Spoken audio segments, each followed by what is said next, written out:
Hi there, I'm Nina Goradia. And today I want to talk about where I believe our responsibility lies.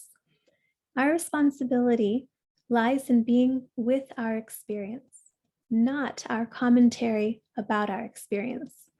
So, my experience in this moment is I'm sitting on a chair, I feel the pressure underneath me, behind me, under my feet. I can hear the sound of the air conditioning, otherwise silent. I can see some things around me in this room. And this is what I'm perceiving through my senses. So, what I'm seeing, what I'm hearing, my body, what I'm feeling. And that's all that's happening right now. Now, I can make a whole story about what's happening. And that is actually my commentary about the experience, which is very much subject to interpretation based on my past filters, my traumas, my conditioning. And it's not the very objective sort of, okay, well, this is just what I'm experiencing in this moment. All that I know for sure is that I'm here, I exist, and I'm experiencing. And beyond that, there's going to be a wide variety of interpretations based on what mood I'm in, what other people might experience if they were in these same conditions. And so it's really important that we stick with our experience and place our attention here rather than the commentary, rather than the constant tape that's going on in the mind. Because that tape, the contents of that are objects. So objects in the sense of thoughts, they are electrical impulses. So even though I can't see them as a physical object, they're physical objects. They're in my awareness. I'm just perceiving them, by placing my attention on them, even if it's not physically through my senses.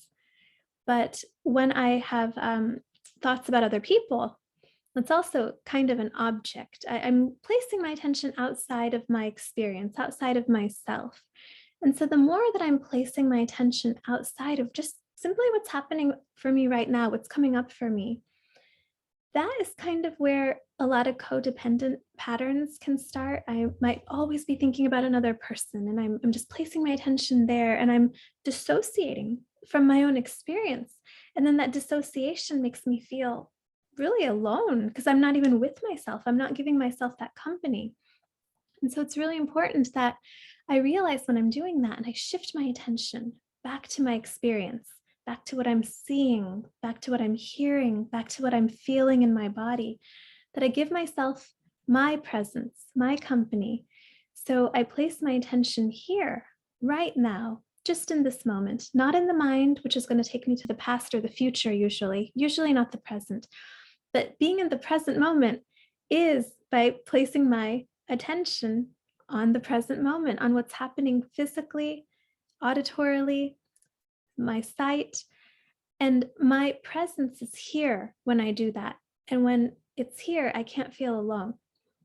So I believe this is our responsibility. As we do this, less traumas pile up because we're integrating life as we move along now. So yes, we can go to the past, pull up a trauma, work it through, but then how do we live? We try to live in each moment with ourselves like this. And this can give you peace in every moment. Even painful things can come up, but if you feel it all the way through and there's not thinking about it, you're not going to have psychological suffering. Yes, you'll have some pain. Life has pain, but you're not going to be adding suffering by thinking about the pain, fighting the pain, making an identity about the pain. And so this is a real wonderful way to live where we're just giving ourselves that company and spending time with ourselves in a way that feels whole and peaceful. And then when other people come and they want to be, in our presence to receive attention, or if they have a problem and they need help, we can come from that place of integrated wholeness and actually be able to offer them something. Otherwise, we're just ignoring ourselves all the time, focusing on our mind, and then we're trying to give from an empty cup. And that can be very much part and parcel of a codependent way of thinking. So I'm curious what you think about this. I'd love to hear your thoughts. Feel free to comment below. I'll see you next time.